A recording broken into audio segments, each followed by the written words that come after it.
Good morning मेरे प्यारे विद्यार्थियों। जैसा कि बेटा कल हम लोगों ने जो टेस्ट लिया था, उस टेस्ट के अंतर्गत जो हम लोगों ने हमारा प्रश्न पत्र तैयार किया था, उसे आपने बहुत अच्छे से हल किया। जिन विद्यार्थियों ने हल नहीं किया वो केवल घर पे बैठ के टाइम पास कर रहे हैं, ये वो भी जानते हैं, हम भी जानते हैं। बस उनके पेरेंट्स को ये नहीं पता।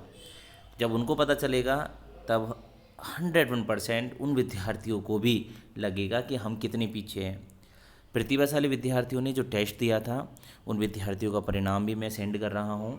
जिन विद्यार्थियों के नंबर 5 से भी कम प्राप्त हुए हैं, उन विद्यार्थियों के नंबर मैं यहाँ पर दर्ज नहीं कर रहा हूँ। अब जिन विद्यार्थियों के नाम यहाँ पर नहीं हैं, वो विद्यार्थी समझ लीजिए कि आप लोगों की परफॉर्मेंस कितनी वीक है। बाकी जो विद्यार्थी बहुत अच्छे से अपनी परफॉर्मेंस दिखा सके थे, उन सभी विद्यार्थियों के नाम और नंबर मैं आपके परिणाम के साथ प्रस्तुत करने जा रहा हूँ। इसके बाद बेटा एक चीज़ ध्यान रखना, जिन विद्यार्थियों में पेपर देने की सामर्थ्यता नहीं है, जो विद्यार्थी पेपर नहीं दे सकते, वो विद्यार्थी अपनी समस्या को खुलकर बताए कि क्या समस्या है। आखिरकार आप आलस कर रहे हो, या आप लोग ढंग से पढ़ नहीं पा रहे हो, या आप लोग मेहनत करना नहीं चाहते। क्योंकि आपको पता है, जब इतने विद्यार्थी ABCD में से अच्छे नंबर ला सकते हैं, तो मैं समझता हूँ हमारे क्लास में जितने भी विद्यार्थी हैं वो सभी अच्छे से अच्छे नंबर प्राप्त कर सकते हैं।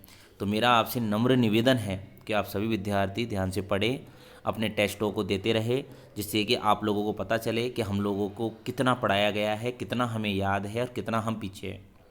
तो आइए अब हम स्टार्ट करते हैं। आज हमारी प्रश्नमाला को लेकर के हम उसके आंसर शीट को आपको समझाने जा रहे हैं।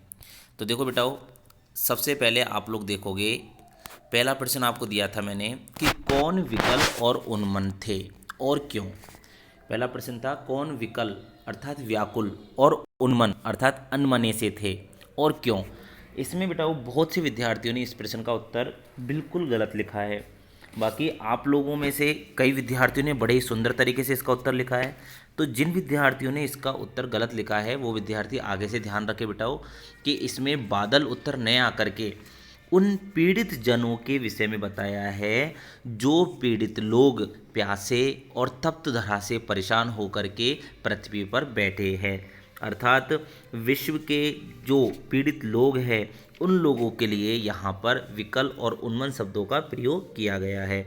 इसे मैंने आपको दूसरे पद में पढ़ाया था उत्साह चैप्टर में। अर्थात आपको दूसरे पद में बताया था विकल विकल उन्मन थे उन्मन विश्व के निदाग के सकल जन। अर्थात व्याकुल और अनमने से बैठे हुए थे पूरे संसार के कौन, सभी लोग जो क्या थे, पीड़ित थे। तो इस तरीके से इस पहले प्रश्न का उत्तर बादल न होकर के यहाँ पर संसार के लोगों के लिए इस शब्द का प्रयोग किया गया है। आगे आइए बेटाओ, आगे हम बात करें तो आगे है दूसरा, कवि ने बादल को अनंत के घन क्यों कहा है। तो देखो, अनंत के घन कहने के पीछे आपको पता है एक ही कारण है कि बादलों का कोई अंत नहीं है। अर्थात हमारे जो बादल है वह अंतहीन है, असीमित है, चारों तरफ फैले हुए, चारों दिशाओं में फैले हुए हैं। इसी कारण से बादलों को कवि ने अनंत के घन कहा है, जो कि लगभग सभी विद्यार्थियों का यह प्रश्न बिल्कुल सही आया था। आगे प्रश्न था बेटाओ, फागुन मास का पेड़ पौधों पर क्या प्रभाव पड़ रहा है। आपको पता है फागुन मास में पेड़ पौधों पर नई नई पत्तियाँ आ गई है, नए नए फूल आ गए हैं, नए नए फल आ गए हैं, और ऐसा लग रहा है जैसे उन्होंने किसी माला को अपने ऊपर धारण कर लिया है। अर्थात रंगीन पुष्पों की जो एक साथ क्रमबद्धता है उसे माला कह करके बताया था। तो ये प्रश्न भी आप लोगों ने बहुत अच्छा लिखा था, और मुझे अच्छा इसलिए लगा क्योंकि इसका उत्तर आप लोगों ने अपनी लैंग्वेज में बहुत ही सुंदर तरीके से दिया था। तो इस तरीके से आप लोगों को इन सभी प्रश्नों के उत्तर इसी तरीके से देते रहने हैं, जिससे कि मुझे भी प्रोत्साहन मिलता रहे और मैं अपनी मेहनत को और अच्छे से करने की कोशिश करूं। अट नहीं रही है का क्या आशय है। देखो प्रश्न ही कितना सुंदर है कि अट नहीं रही है का क्या आशय है। ये आपके प्रश्न मैंने टोटल आपकी पुस्तिका से ही बनाए हैं। आप बिल्कुल निश्चिंत होकर के दीजिए करो टेस्टों को। कारण कि आप लोगों को किसी भी टेस्ट में समस्या इसलिए नहीं आएगी क्योंकि आप लोगों ने ध्यान से पढ़ा है। अगर आप पढ़ते नहीं तो शायद आप लोग उत्तर नहीं दे पाते। तो देखो बेटाओ, इस प्रश्न का उत्तर क्या लिखोगे आप, अट नहीं रही है का आशय है कि जो फागुन मास की सुंदरता है वह फागुन मास की सुंदरता का जो प्राकृतिक सौंदर्य है वो इतना अधिक है कि उसकी शोभा समस्त संसार में हमारे तन मन में समा नहीं पा रही है। अर्थात हम समाना तो चाहते हैं लेकिन वो समा नहीं पा रही है। आगे प्रश्न बिटाओ, कविता में बादल किन किन अर्थों की ओर संकेत करता नजर आया है। ये मैंने आपको बताया ही था। कौन कौन सी शक्ति है? जल बरसाने की शक्ति है उसके अंतर्गत, नया जीवन देने की प्रेरणा भी शक्ति है, पीड़ित जनों की प्यास बुझा करके सुखकारी शक्ति के रूप में भी उन्हें प्रस्तुत किया गया है। इस तरीके से आपको मैंने इस प्रश्न को बहुत अच्छे से समझाया था। आपके 5 प्रश्नों के उत्तर इस प्रकार से थे। जिन्होंने दिए हैं सही उनके नंबर 101% पूरी तरीके से 5 दूनी 10 अर्थात पूरे 10 नंबर यहाँ तक प्राप्त होंगे। आइए छठे क्वेश्चन पे चर्चा करते हैं। कविता का शीर्षक उत्साह क्यों रखा गया है? देखो ये प्रश्न आपको पता है, मैंने पाठ्य पुस्तिका प्रश्न समझाते समय भी स्टार्टिंग में समझाया था कि इसके हम 2 प्रकार से उत्तर लिख सकते हैं। एक तो आप लिख सकते हो कि पीड़ित जन बादलों पर छाई हुई काली घटा को देख करके जो उनके मन में भाव जाग रहे हैं, उन भावों के कारण से इस कविता का शीर्षक उत्साह कहा जा सकता है। और एक उत्तर बताया था मैंने आपको कि कवि ने इस पाठ का शीर्षक उत्साह इसलिए रखा है क्योंकि यह बादलों की गर्जना और उमड़ घमड़ से क्या खाती है? मेल खाती है। तो इसका भी 99% विद्यार्थियों ने बिल्कुल सही उत्तर दिया था। अब हम 7वें प्रश्न पे चर्चा करते हैं। उत्साह कविता में नवजीवन वाले किसे कहा गया है और क्यों? तो आप सभी ने बहुत ही सुंदर तरीके से स्वर्णिम शब्दों में इसका आंसर लिखा है कि उत्साह कविता में नवजीवन वाले बादल को कहा गया है। और क्यों कहा गया है? क्योंकि बादल जल बरसा करके लोगों को नया जीवन प्रदान करता है। इस तरीके से आप लोगों ने इसका उत्तर भी बड़े ही सुंदर तरीके से लिखा है। अब आ जाइए बेटा 8वें प्रश्न पर। कवि की आंख किससे नहीं हट रही है और क्यों? तो आपको पता है जो फागुन के मास की जो प्रकृति का सौंदर्य है उस सौंदर्य से कवि की आंखें नहीं हट पा रही है। क्यों?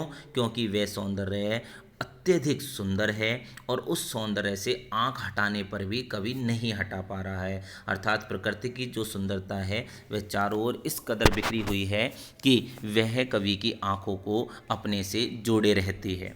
तो इस तरीके से यह भी प्रश्न आप लोगों के लिए बड़ा सिंपल था, आप सभी ने इसका आंसर सही लिखा है। 9वां प्रश्न, फागुन में ऐसा क्या होता है जो बाकी ऋतुओं से भिन्न होता है? तो आपको पता है कि फागुन में कौन सी ऋतु आती है? वसंत ऋतु।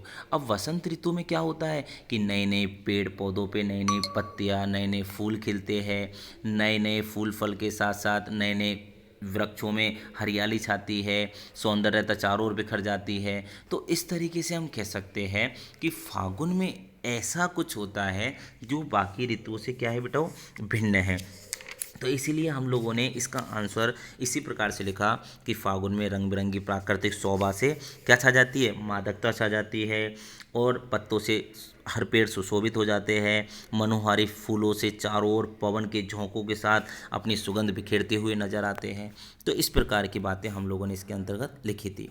आइए अब हम अंतिम प्रश्न की ओर चलते हैं जो कि 10वां प्रश्न है आपका।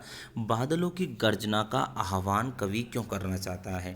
तो देखो बेटा, बादलों की कवि गर्जना का आह्वान कवि इसलिए करना चाहता है क्योंकि कवि को पता है कि सभी लोग प्यासे पीड़ित हैं, धरती पर सुखकारी परिवर्तन लाना है तथा संघर्ष एवं उत्साह की प्रेरणा देने के लिए कवि ने बादल को किसका प्रतीक बताया है? क्रांति का प्रतीक। और क्रांति के लिए क्या लानी जरूरी है? गर्जना अर्थात गर्जन होना जरूरी है।